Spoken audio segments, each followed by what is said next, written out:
Θα ήθελα να μας πείτε ποια είναι η μεγαλύτερη δυσκολία που αντιμετωπίζει μια γυναίκα που θέλει να κάνει παιδί σήμερα. Πολύ ωραία ερώτηση. Θεωρώ, μηδιώντας θα πω, το πιο δύσκολο αντικείμενο, το πιο δύσκολο που τη ζητείτε είναι να βρει τον κατάλληλο σύντροφο. Είναι πολύ δύσκολο στις μέρες μας να βρεθεί ένα αντιστοιχείο ανάμεσα σε ανθρώπους, γιατί πλεονάζει η εκλεκτικότητα και ο δικαιωματισμός. Εν πάση περιπτώσει, αν θεωρήσουμε ότι αντικειμενικά και επιστημονικά ποια είναι η μεγαλύτερη δυσκολία, είναι δυσκολία που προκύπτει από το γεγονός ότι η σύγχρονη γυναίκα έχει να κυνηγήσει τα όνειρά της, έχει την υποχρέωση να κυνηγήσει τα όνειρά της σε μια πολύ αντιαγωνιστική κοινωνία, όπου της απαιτούνται όλο ένα και περισσότερα κριτήρια αποτελεσματικότητας. Αυτά για να τα διεκδικήσει χρειάζονται σπουδές εκτεταμένες, χρειάζεται προϋπηρεσία, και για να τα κυνηγήσει όλα αυτά χρειάζεται να θυσιάσει την αναπαραγωγική της δυνατότητα. Χρειάζεται να καθυστερήσει στον χρόνο, και ο χρόνος δυστυχώς είναι αμήλικτος για την κάθε γυναίκα και για τη σύγχρονη γυναίκα. Οπότε έρχεται αντιμέτωπη με τις συνέπειες του χρόνου πάνω της, με το γεγονός ότι ξεκινάει αργά την αναπαραγωγική της ζωή και συνήθως με πολύ περιορισμένο απόθεμα στις οθήκες της, πολύ λιγότερα οάρια να διαχειριστεί. Αυτό συνιστά και παράγοντα δυσκολίας για όλες τις σύγχρονες γυναίκες. Υπάρχει όριο στις εξωσωματικές που μπορεί να κάνει μια γυναίκα? Κανένα όριο δεν έχει μπει σε καμία μελέτη, σε κανένα paper που έχει δημοσιευτεί. Και αυτό για τον απλούστατο λόγο ότι η εξωσωματική και η υποβοηθούμενη αναπαραγωγή γενικότερα έχει πολλάκις αναλυθεί στη βιβλιογραφία με μελέτες που υπερβαίνουν τις 2.500 και όλες πλέον αθωώνουν την διαδικασία αυτή από την αγωνία που την περιέβαλε μέχρι πρότινος, που είναι η αγωνία ότι μπορεί να συμμετέχει στη δημιουργία της καρκινογέννησης. Ξέρουμε λοιπόν ξεκάθαρα ότι τα φάρμακα της εξωσωματικής δεν προκαλούν καρκίνο, άρα σε μια διαδικασία που θεωρείται ασφαλής, γιατί κανείς να βάλει όριο? Δεν υπάρχει όριο. Υπάρχει όμως όριο στην αποτελεσματικότητα, και αυτό μας το βάζει η ηλικία και ο χρόνος. Δηλαδή, όταν έρχεται ένα ζευγάρι για πρώτη φορά στο ιατρείο μου και ζητάει πληροφορίες για το ποιο είναι το πρόβλημα τελικά που αντιμετωπίζει τη γονιμότητά του, το πρώτο πράγμα που τους εξηγώ είναι οι πιθανότητες που αυτό το ζευγάρι έχει με βάση την ηλικία. Και υπάρχουν βεβαίως ηλικιακές βαθμίδες, πέραν των οποίων η επιμονή με το συγκεκριμένο πλάνο αντιμετώπισης ίσως δεν έχει νόημα. Και πάλι ο ειδικός και εγώ προσωπικά το λέω στο ζευγάρι. Οπότε ναι, με βάση την κάθε ηλικιακή ομάδα στην οποία βρίσκεται το ζευγάρι που αντιμετωπίζω, υπάρχουν και αντίστοιχα μέσα να τα βοηθήσω και υπάρχουν και αντίστοιχοι περιορισμοί. Τι ρόλο παίζει η ενδομητρίτιδα στη γονιμότητα και πώς αντιμετωπίζεται? Η ενδομητρίτιδα είναι η φλεγμονή του ενδομητρίου. Το ενδομήτριο είναι η κοιλότητα της μήτρας, είναι ο βλενογόνος εκείνος, το όργανο εκείνο το οποίο υποδέχεται τα έμβρια. Εννοείται ότι όταν φλεγμένει ένα τόσο ευαίσθητο όργανο, το οποίο, για να καταλάβετε, είναι μεγαλειώδης ο τρόπος με τον οποίο δουλεύει κατά τη διάρκεια της εμφύτευσης, υπερεκφράζει χιλιάδες γονιδίων για μερικές ώρες, μόνο και μόνο για να υποδεχτεί ένα έμβριο. Αυτά τα γονίδια δημιουργούν κάποιες εκπλαστήσεις στο ενδομήτριο σαν αγκαλιές που υποδέχονται τα έμβρια. Αυτά τα γονίδια, αν κάποιος φάλει, η εμφύτευση δεν ολοκληρώνεται. Φανταστείτε λοιπόν πόσο ευαίσθητο και αξιόπιστο όργανο είναι που ανά τους αιώνας χιλιάδες γενεών έχουν αναπαραχθεί, πόσο ευαίσθητο είναι σε κάποια διαδικασία φλεγμονής. Η φλεγμονή λοιπόν, ξέρουμε σε οποιοδήποτε όργανο, πόσο δε μάλλον στο ενδομήτριο, ξέρουμε ότι διηθεί το βλενογόνο με λευκοκύτταρα, απικίζει το βλενογόνο με μικρόβια, αυξάνει την αναπόθεση πολυσαχαριτών πάνω σε αυτό. Για το ενδομήτριο συγκεκριμένα γνωρίζουμε ότι διαταράσσεται η διαδικασία της αυτοφαγίας αλλά και της φθαρτοποίησης, πολύ κομβικές διαδικασίες για την εμφύτευση. Άρα δεν χρειάζεται κανείς να είναι ειδικός για να καταλάβει ότι η ενδομητρίτιδα παίζει τεράστιο ρόλο στην εμφύτευση. Τώρα, στη βιβλιογραφία έχει αδικηθεί πάρα πολύ και παλιότερα θεωρείται ότι συμμετέχει στην αποτυχία εμφύτευσης ενός εμβρίου στα πλαίσια της εξωσωματικής σε μόλις 15-18%. Πλέον οι πιο πρόσφατες μελέτες μιλάνε για μια συσχέτιση της συγκεκριμένης οντότητας με την αποτυχία εμφύτευσης ενός εμβρίου στην εξωσωματική μέχρι και 60 με 80%. Οπότε ξέρουμε ότι έχει τεράστια σημασία. Επιπλέον, ολοένα και περισσότερες μελέτες συσχετίζουν την ενδομητρίτιδα με αυτό το φαινόμενο που είναι ιδιαίτερα δραματικό και αφορά δυστυχώς πάρα πολύ κόσμο, που είναι οι καθέξινα αποβολές. Δηλαδή, οι γυναίκες που πιάνουν εύκολα παιδί, συλλαμβάνουν εύκολα, αλλά το χάνουν επίσης πάρα πολύ εύκολα. Υπάρχουν δραματικότατες περιπτώσεις με πάρα πολλές αποβολές, αποκαρδιωμένες τελείως, που δυστυχώς αγνοούν ότι το συγκεκριμένο πρόβλημα που αντιμετωπίζουν οφείλεται σε μικρόβια και σε ενδομητρίτιδα. Οπότε ξέρουμε πλέον, και ολοένα περισσότεροι, δόξα τω Θεώ, συγγραφείς στην ιατρική βιβλιογραφία συσχετίζουν τα φαινόμενα αυτά με την ενδομητρίτιδα και πλέον οδηγούμαστε πιο εύκολα σε λύσεις. Η κατάψυξη οαρίων σε ποια ηλικία πρέπει να γίνεται και μέχρι ποια ηλικία πρέπει να γίνεται? Ωραία.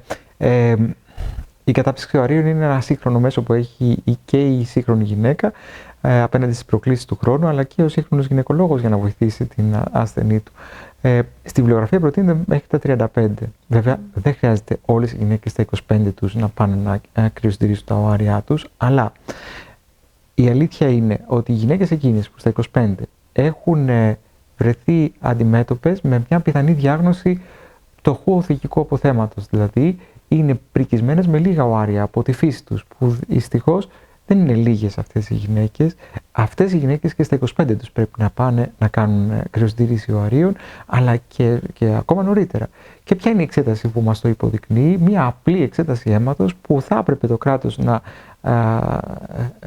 χορηγεί και λέγεται αντιμιλέριαν. Η άμμη, η γνωστή άμμη, είναι μια ορμόνη η οποία παράγεται από τα οθυλάκια του άντρου και όσο πιο υψηλή είναι αυτή η τιμή, τόσο πιο πολλά οάρια σημαίνει ότι υπάρχουν από κάτω. Και το αντίστροφο. Λοιπόν, αν όλες οι γυναίκες μπορούσαν να υποβληθούν σε αυτή την εξέταση, θα μπορούσαν έγκαιρα να ακριοσυντηρήσουν οάρια και έτσι να μην αγχώνονται από την επίδραση του χρόνου πάνω τους. Πράγμα που θα τις βοηθούσε επίσης να κάνουν και σοφές επιλογές όσον αφορά τους συντρόφους τους, γιατί πολλές φορές υπό το καθεστώς της πίεσης του χρόνου πιεζόμαστε και κάνουμε λαθασμένες επιλογές που τις πληρώνουμε στη συνέχεια. Οπότε και αυτό είναι μια πάρα πολύ σημαντική παράμετρος. Προσωπικά, όταν έχετε και μια γυναίκα μεγαλύτερη από 35 και έρχονται πολλές, τους εξηγώ ότι χρειάζεται να μαζέψουμε περισσότερα οάρια για να διεκδικήσουμε ένα χαμηλότερο ποσοστό πιθανότητων σε σχέση με το αν κρυοσυντηρούσαμε τα οάρια στα 25 μας, αλλά και πάλι έχω αξιωθεί να δω γυναίκες που έχουν κρυοσυντηρήσει οάρια στα 45 τους. Οάρια αγωνιμοποιητά και όμως τα καταφέρανε όταν τα χρησιμοποίησαν αργότερα. Οπότε, ναι, η βιβλιογραφία αποθαρρύνει τη χρήση, την κρυοσυντήρηση των οαρίων μετά τα 35, όμως η πράξη λέει ότι υπάρχουν περιστατικά και δεν είναι λίγα αυτά που τα καταφέρνουν και πολύ αργότερα άμα κρυοσυντηρήσουν, και σε κάθε περίπτωση εξηγώ στα κορίτσια μου που διαχειρίζομαι ότι το να μην κάνεις τίποτα έχει μηδενική πιθανότητα εξορισμού, το να κάνεις κάτι σίγουρα έχει περισσότερο. Βλέπετε ζευγάρια μόνο στην Αθήνα? Πώς μπορεί να σας δει κάποιος στην υπόλοιπη Ελλάδα? Με χαρά μου ταξιδεύω σε όλη την Ελλάδα. Ταξιδεύω στην Βόρεια Ελλάδα, στην Αλεξανδρούπολη, όπου έχουμε φτιάξει ένα κέντρο, το IVF γέννησης Αλεξανδρούπολης, στην Θεσσαλία επίσης, στη Λάρισα και στην Κρήτη. Ωραία. Η τεχνητή νοημοσύνη μπορεί να βοηθήσει σήμερα στην εξωσωματική? Με ποιο τρόπο θα μπορούσε? Όπως και για πολλά σημεία της καθημερινότητάς μας, η τεχνητή νοημοσύνη μπορεί να προσφέρει διευκολύνσεις, αλλά δεν είναι πανάκια και εμπεριέχει και εσφάλματα. Όπως και αν απλά βάλετε στο ChatGPT κάποιο request, κάποιο αίτημά σας, θα δείτε ότι περιέχει σε αρκετά σημεία αλήθεια και σε κάποια άλλα αποκλίνει. Έτσι και στην εξωσωματική, μόνο που στην εξωσωματική απόκλιση δεν συγχωρείται. Για παράδειγμα, το AI συμμετέχει αυτή τη στιγμή στην επιλογή του καταλληλότερου εμβρίου για εμφύτευση. Τι εννοώ? Υπάρχουν ειδικοί κλίβανοι που έχουν monitoring συνεχές στα έμβρια και με βάση έναν αλγόριθμο παρακολουθούνται τα έμβρια που εποάζονται μέσα στον κλίβανο στο εργαστήρια της εξωσωματικής και αυτό που διαιρείται σωστότερα και ικανότερα με βάση τον αλγόριθμο επιλέγεται ως πρώτο για έμβριο μεταφορά. Αυτό έχει ένα ποσοστό ακρίβειας που δεν υπερβαίνει το 70%. Τι σημαίνει? Ότι στο 30% μπορεί να πέσει έξω. Αυτό το να πέσω έξω δεν συγχωρείται στη δουλειά μου. Οπότε ακόμα μπορεί κανείς να με πει old-fashioned, αλλά δεν είμαι συνεπαρμένος από τη συμμετοχή του AI στην διαδικασία στη δουλειά μου και στη διαδικασία της εξωματικής. Εκεί που φαίνεται ότι μπορεί να βοηθήσει είναι στην επιλογή του καταλληλότερου χρόνου για να γίνει η ιοληψία σε μια γυναίκα. Εκεί φαίνεται ότι η χρήση του λογισμικού αυτού μπορεί να οδηγήσει σε καλύτερα αποτελέσματα σε σχέση με τον ανθρώπινο παράγοντα. Γιατί ο ανθρώπινος παράγοντας φοβάται ότι η ασθενής του μπορεί να κάνει υπεργέγεση, μπορεί να σπάσει τα οθυλάκια της νωρίτερα και να οδηγηθεί σε μια μάταιη προσπάθεια. Οπότε αναγκάζεται να παίρνει τα οάρια, τα οθυλάκια, να οδηγείται σε ολιψία νωρίτερα από ό,τι θα έπρεπε, με αποτέλεσμα να παίρνει αρκετά πιο ανώριμα οάρια. Εκεί φαίνεται ότι το λογισμικό, επειδή προφανώς δεν έχει συναίσθημα και δεν έχει συμμετοχή του υποκειμενικού παράγοντα, οδηγεί σε πτωχότερα αποτελέσματα. Τα όρια της τεκνοποίησης έχουν αλλάξει. Τι σημαίνει αυτό για ζευγάρια που προσπαθούν να κάνουν παιδί σήμερα? Όρια πλέον δεν υπάρχουν, μόνο νομικά. Το νομικό πλαίσιο που υπάρχει στην Ελλάδα επεκτείνει την χρήση της υποβοηθούμενης αναπαραγωγής μέχρι και τα 54 έτη. Όμως και μια γυναίκα στα 55 και στα 56 μπορεί να γίνει μητέρα επιστημονικά, γιατί απλά χρειάζεται μια υποβοήθηση όσον αφορά την επαναφορά της περίοδου της και τη χρήση μιας τεχνικής που λέγεται δωρεά οαρίων. Όμως μια 54χρονη και μια 56χρονη έχουν τα ίδια ποσοστά επιτυχίας όσον αφορά την εμφύτευση. Από εκεί και πέρα, όσο ανεβαίνει η αναπαραγωγική ηλικία και η κυοφορητική ηλικία της γυναίκας, αυξάνονται και οι δυσκολίες που μπορεί να αντιμετωπίσει σε επίπεδο κυοφορίας, όπως είναι ο κίνδυνος προορότητας, η υπέρταση ή ο σαχαρός διαβήτης, που με όλο ένα και περισσότερη κλινική και μευτική εμπειρία που συσσωρεύεται με τη διαχείριση αυτών των περιστατικών, και αυτά αποσοβούνται. Ποιο είναι το πιο δύσκολο περιστατικό που έχετε φέρει εις πέρας? Τώρα, το πιο έντονο περιστατικό που μπορώ να θυμηθώ είναι ένα δραματικό περιστατικό, το οποίο συνέβη πριν 3-4 χρόνια. Μια γυναίκα 47 ετών έρχεται στο ιατρείο μου σε άθλια κατάσταση, έκλαιγε συνέχεια, μαυροφορεμένη, είχε 2 παιδιά και το ένα της δυστυχώς είχε πνιγεί στη σύντησή του στα 2 έτη στο παιδικό σταθμό.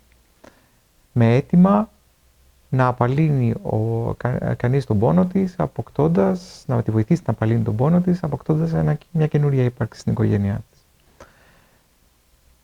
Είχε τραυματικές συνθήκες στις οθήκες της, ήταν πάρα πολύ κακές οι οθήκες της, ήταν πτωχότατες, οι ορμόνες της δείχνανε ότι είχε ελάχιστα οάρια. Υπευλήθη σε μια διαδικασία αναζωογόνησης των οθικών της, στη διαδικασία του PRP, και σε συλλογή εμβρίων σε φυσικούς κύκλους. Διαπιστώθηκε επίσης ότι υπήρχε ενδομητρίτιδα σε αυτή τη γυναίκα, αντιμετωπίστηκε και αυτή και στα 47 της, με πιθανότητες πολύ χαμηλότερες από 0,5%, απέκτησε το 3ο της παιδί που της έφερε ξανά ευτυχία. Καλό αυτό, πολύ καλό. Πού θα μπορούσε να σας βρει κάποιος? Πού είναι το ιατρείο? Στο Γένεση στην Αθήνα είναι η μείζωνα δραστηριότητά μου, στο Γένεση στην Κρήτη και στο Γένεση στη Θεσσαλία, αλλά και στο Γένεση της Αλεξανδρούπολης. Πηγαίνω μια φορά τον μήνα και θα είναι χαρά μου να υποδεχτώ καινούρια ζευγάρια για να το βοηθήσω.